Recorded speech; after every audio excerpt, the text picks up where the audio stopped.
بسم اللہ الرحمن الرحیم۔ آرٹیکل 19 پی کے ساتھ میں ہوں ذیشان بنگش اور میرے ساتھ موجود ہیں ایڈوکیٹ علی بھٹی صاحب۔ جناب بھٹی صاحب کیا حال ہے؟ ٹھیک ہے جی ناظرین، آج ہم بات کریں گے مختلف ایشوز پر جو اس وقت ملک کے اندر چل رہے ہیں اور ان کے اوپر کافی ڈسکشن بھی ہو رہی ہے۔ اس میں سے جو ایک جو معاملہ ہے وہ ٹرانسپیرنسی انٹرنیشنل کی جو رپورٹ آئی ہے، اس حوالے سے ہماری پہلے بھی ڈیٹیل میں بات ہوئی ہے، اور اس کے علاوہ جو جسٹس قاضی فائز عیسیٰ نے جو ریمارکس دیے بلدیاتی الیکشن کے حوالے سے، اس پر بھی بات کریں گے۔ اور جو تیسرا جو ایک اہم ایشو جو کہ اس وقت ہائپ پکڑ رہا ہے، شاید وہ عارف نقوی صاحب جو ہیں ان کے حوالے سے ہے جی، تو وہ بھی ایک بہت امپورٹنٹ ایشو ہے جو کہ ایک عجیب رخ اختیار کر رہا ہے، اس پر بھی بات کریں گے ہم۔ تو سب سے پہلے ہم بات کریں گے شارٹلی جو ٹرانسپیرنسی انٹرنیشنل کی جو رپورٹ آئی ہے، جو پاکستان 120 سے 124 نمبر پر کرپشن کے حوالے سے چلا گیا ہے،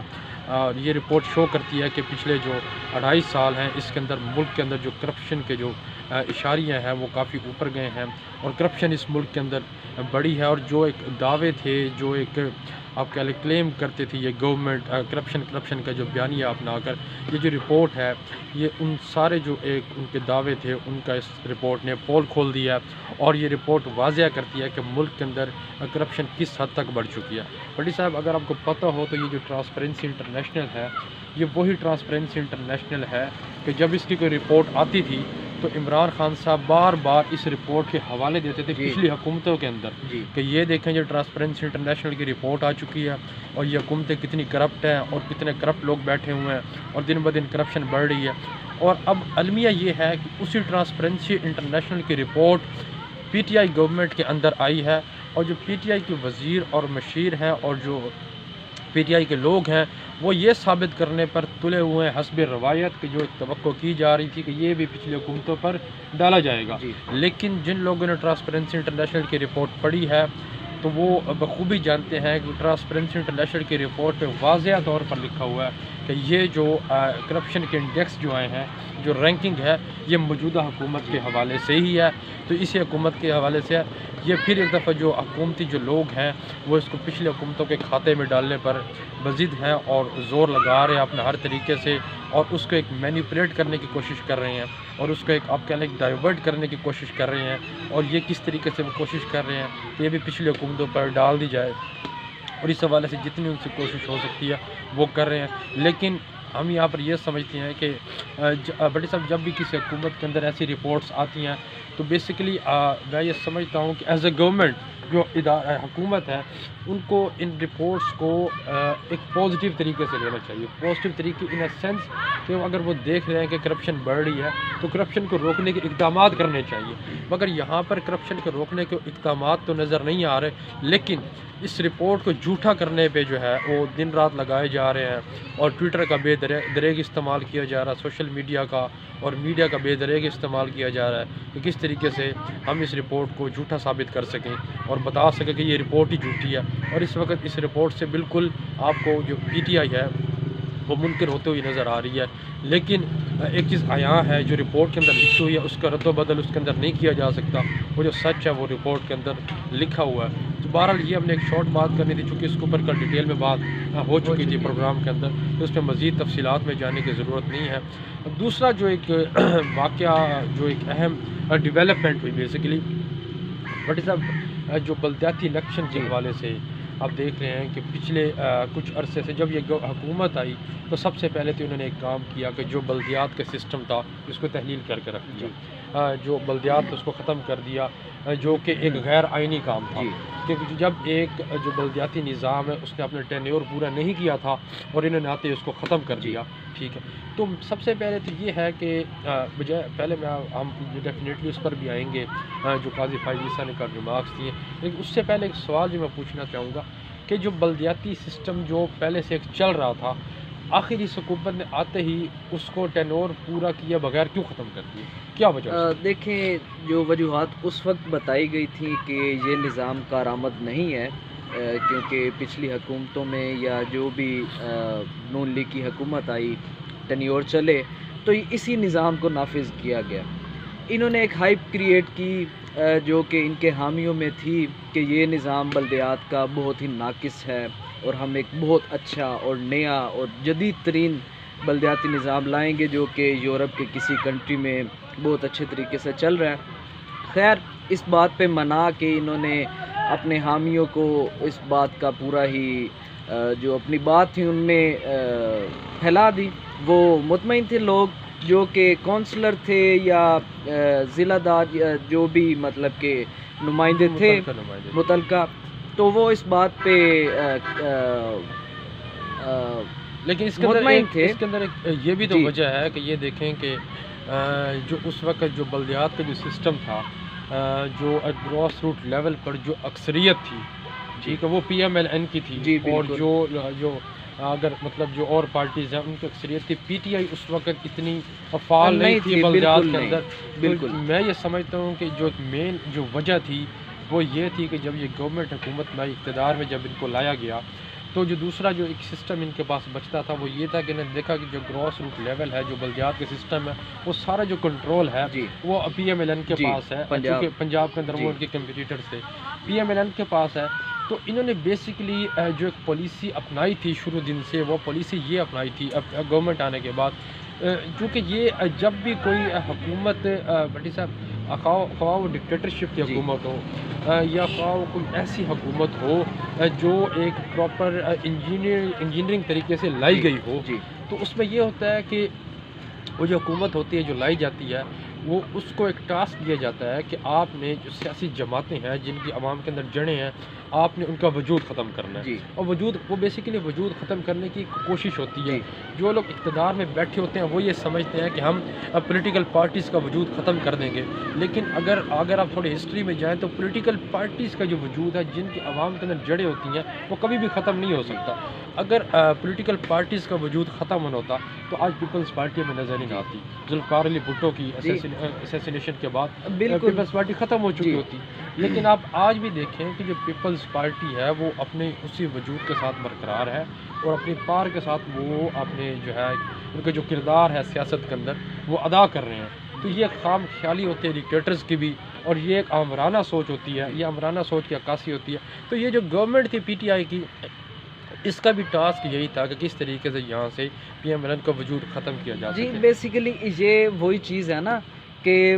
وہ ایک ہائپ کریٹ کی گئی، جس طرح کہ آپ نے سنا ہوگا کہ اکثر وہ پی ٹی آئی کے حامیوں سے کہ صدارتی نظام کو نافذ کیا جائے، بالکل بالکل، اسی طرح ایک شوشہ چھوڑا جاتا بالکل اسی طرح بلدیاتی نظام میں بھی یہ ایسا ہی نظام کا انہوں نے ایک خواب دکھایا جو کہ اب تک وہ پورا نہیں کر سکے۔ ہے۔ یہاں سے ایک اور بات، جی جس طرح بھی کہا نا آپ نے کہ بھائی یہ بیسیکلی ایک شوشہ چھوڑا جاتا ہے صدارتی انتخابات، صدارتی نظام کے حوالے سے۔ ایک ابھی آپ کو پتہ ہے کہ ایک اور شوشہ بھی چھوڑا جا رہا ہے، اور وہ ہے 18ویں ترمیم کو ختم کرو۔ جی بالکل،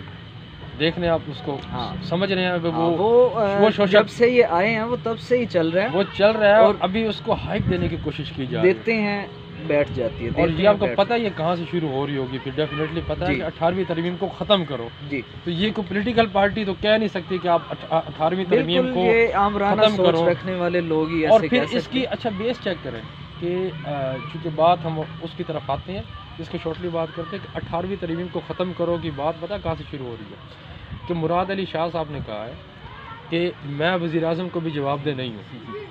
تو انہوں نے کہا 18ویں ترمیم کو ختم کرو۔ خود مختاری 18ویں ترمیم دے رہی ہے، صوبائی خود مختاری ہے، جو کہ ایک بہت اچھی بات ہے بہت اچھی بات ہے کہ جی جو صوبوں کے وسائل ہیں وہ صوبوں کے پاس ہونی چاہیے، جی ٹھیک ہے، لیکن ابھی دیکھ اس کو بیس بنا کر تو یہ اب کہہ رہے ہیں کہ 18ویں ترمیم کو ختم کرو۔ یہ بھول گئے ہیں وہ بات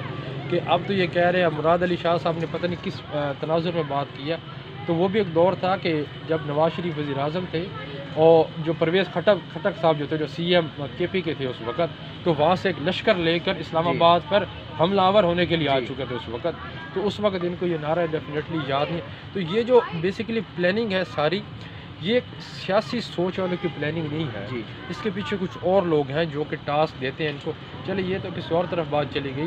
تو ہم بات وہی اسی پہ کر رہے تھے بلدیاتی الیکشن کے حوالے سے کہ انہوں نے یہ کوشش کی ختم کرنے کی، پھر یہ اس طرح کام کر دیا، لیکن کم ٹو دا پوائنٹ کہ جو کل جسٹس قاضی فائز عیسیٰ صاحب ہیں، کیونکہ سپریم کورٹ کو جو الیکشن کمیشن ہے اور جو حکومت ہے وہ پرومس کر چکی تھی کہ ہم جلد انتخابات کروائیں گے. اس حوالے سے نومبر 2020 کا جو ٹائم تھا وہ طے ہو چکا تھا کہ نومبر 2020 کے اندر بلدیاتی الیکشنز ہو جائیں گے. سپریم کورٹ کی آرڈر تھا اس کہ آپ نومبر 2020 میں الیکشن کروا دیں, اور یہ باقاعدہ آپ کہہ لیں کمٹمنٹ کی گئی اس وقت سپریم کورٹ کے ساتھ. لیکن نومبر دسمبر آج میرے خیال 4 مہینے اوپر ہو چکے ہیں, اور ابھی تک دیکھیں کہ اس حوالے سے کسی قسم کی کوئی ڈیولپمنٹ نظر, کوئی بات نظر نہیں آ رہی. اور کل جب وہاں پہ نمائندہ پیش ہوئے الیکشن کمیشن کے اندر, تو وہاں جو جسٹس قاضی فائز عیسیٰ نے جب ان سے استفسار کیا کہ آپ بتائیں بلدیاتی الیکشن کے حوالے سے کہ آپ لوگوں نے کمٹمنٹ کی تھی تو اس کا کیا بنا, تو ان کے پاس کسی قسم کا کوئی جواب نہیں تھا. تو وہ جو جسٹس قاضی فائز عیسیٰ کے جو ریمارکس تھے وہ قابل غور تھے. انہوں نے کہا کہ یہ آپ کو پتہ ہے کہ آپ یہ غیر آئینی کام کر رہے ہیں, اور یہ کون لوگ, مطلب انہوں نے کہا, کہنے کا مقصد ان کا یہ تھا کہ آپ کن لوگوں کے اشارے پر کام کر رہے ہیں یہ والا, اور یہ الیکشن کمیشن کا کام الیکشن کروانا, تو لہٰذا آپ جلد از جلد شیڈول مرتب کریں. یہ انہوں نے کل دیا بلدیاتی الیکشن کے حوالے سے اپنے ریمارکس دیے, اور انہوں نے اس بات کو دہرایا کہ بلدیاتی الیکشن جو ہیں وہ ملک کے اندر جلد سے جلد کروائے جائیں. اور یہ دیکھیں کہ اس معاملے کو بیسیکلی بلدیات ایک اور جو چیز ہے, یہ دیکھیں بڑے صاحب, کہ جو بھی حکومت آتی ہے یہ کر رہا ہے کہ وہ بلدیاتی الیکشنز کرواتی ہے ایک ٹائم کے بعد آ کر, ڈیفینیٹلی تھوڑا لیٹ بھی ہو جائے, جس طرح PMLN نے کروائے بھی تھے, ٹھیک ہے. تو اب بات یہ ہے کہ یہ جو حکومت آئی ہے, عمران خان صاحب کہتے ہیں کہ آئی ایم ڈیموکریسی, ان کا ایک نعرہ ہے آئی ایم ڈیموکریسی. تو مان لیں کہ عمران خان از ڈیموکریسی, تو بلدیاتی الیکشن کروانے میں کیا قباحت آپ سمجھتے ہیں, کیوں نہیں کروا رہے؟ دیکھیں یہ بالکل وجہ ظاہر ہے, اور یہ ہر شہری کو نظر آتی ہے کہ حکومت کچھ ڈیلیور نہیں کر پا رہی. جب یہ آئے تھے حکومت میں, ان کا پورا پلان تھا کہ ہم بلدیاتی نظام لائیں گے, اچھا لائیں گے جیسا بھی تھا, لیکن پرفارمنس نہیں دے سکے. پرفارمنس اگر دیتے تو یہ اب تک بلدیاتی الیکشنز ہو چکے ہوتے. اب یہ بلدیاتی الیکشن کروا بھی دیتے ہیں تو بہت ہی مشکل سے کوئی KPK میں اگر کچھ کام کیا ہے, جس طرح یہ مانتے ہیں, لیکن وہاں بھی کچھ کام نہیں ہوا. جس طرح پچھلی دفعہ انہوں نے KPK سے کچھ سیٹس لے لی تھیں بلدیاتی الیکشنز کی, شاید وہاں سے لے لیں, لیکن پنجاب میں اگر دیکھا جائے تو پنجاب میں یہ زیرو اس وقت ان کا جو پرفارمنس ہے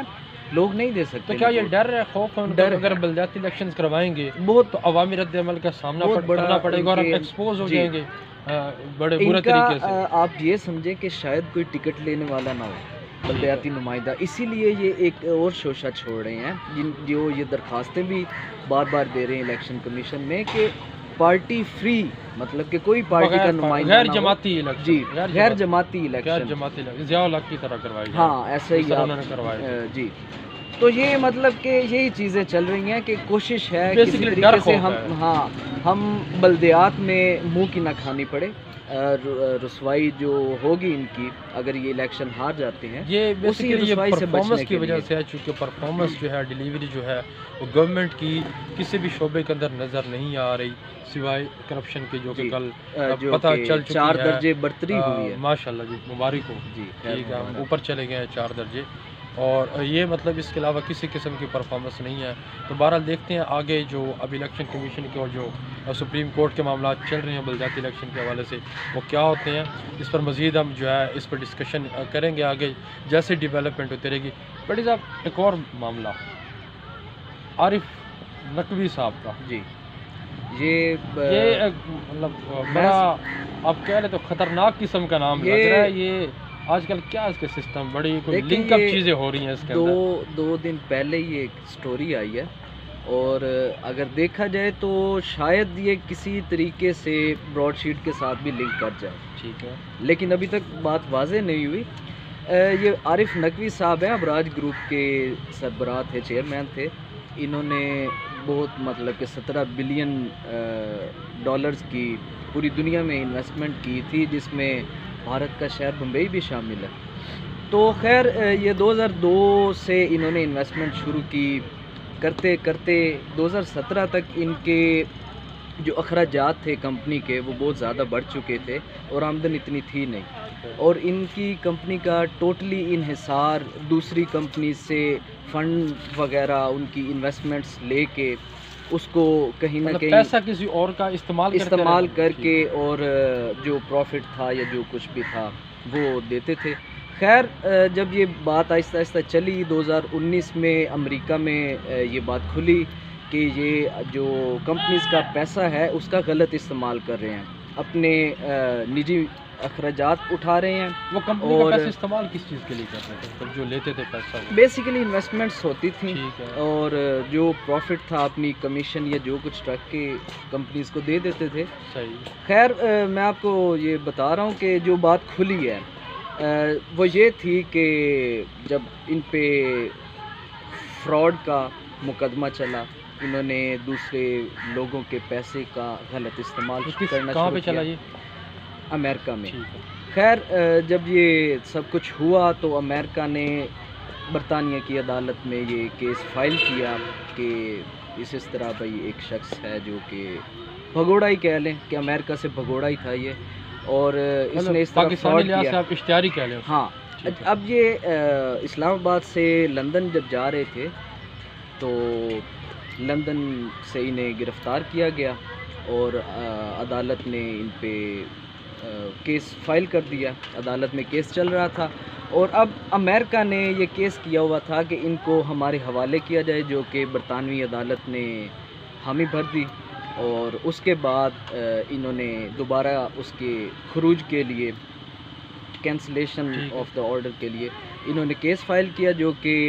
برطانوی عدالت نے کیس خارج کر دیا، اس اپیل کو خارج کر دیا. اور اب ان کے پاس ایک حق ہے کہ یہ دوبارہ اپیل اپنا کر سکتے ہیں. اپیل کر سکتے ہیں. لیکن ان کا ایک اور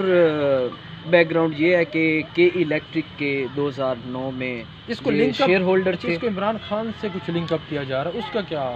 مطلب کہنے میں یہ آ رہا ہے کہ کچھ فنڈ ریزنگ کا معاملہ تھا تو اس کے اندر بھی ہاں فورن فنڈنگ کے یہ حوالے بھی ابھی بالکل واضح طور پہ بات تو نہیں آئی، ٹھیک ہے، لیکن ان کا بتایا جاتا ہے کہ کچھ نہ کچھ دوست ہیں اس ویسے چیز ان کا. ہاں دوست بھی کہے جا سکتے ہیں کیونکہ بہت ہی بڑے ایک ابراج گروپ کے چیئرمین ہیں جو کہ پوری دنیا میں ہی ایک بڑا ہی ٹائکون مانا جاتا تھا. ٹھیک ہے، یہ انہوں نے ایک دفعہ نواز شریف کو $10 بلین کی کسی کے تھرو پیشکش کی تھی کہ الیکٹرک کے جو کمپنی ہے اس کا سودا کروایا جائے، چائنا کی ایک کمپنی کو بیچا جائے. تو خیر نواز شریف اس بات سے ڈینائی کر چکے ہیں. ان کا رول پچھلی حکومت میں بھی رہا ہے، زرداری صاحب کی حکومت میں بھی رہا ہے، اور اس حکومت میں بھی اتنا ہی رول ہے. ٹھیک ہے، خیر یہ بھی ان پہ الزامات تھے. ٹھیک ہے، بہت بڑا سکینڈل ہے جو کہ مزید سامنے آتا جائے گا اور بات واضح ہوتی جائے گی. اس پہ مزید بات کریں گے. ابھی تک یہی کچھ اس پہ ڈیولپمنٹ انشاءاللہ تعالی مزید بات ہوگی. اور فی الوقت کے لیے اجازت دیجیے ذیشان بنگش اور ایڈوکیٹ علی بھٹی صاحب کو. انشاءاللہ پھر ملاقات ہوگی. اللہ حافظ.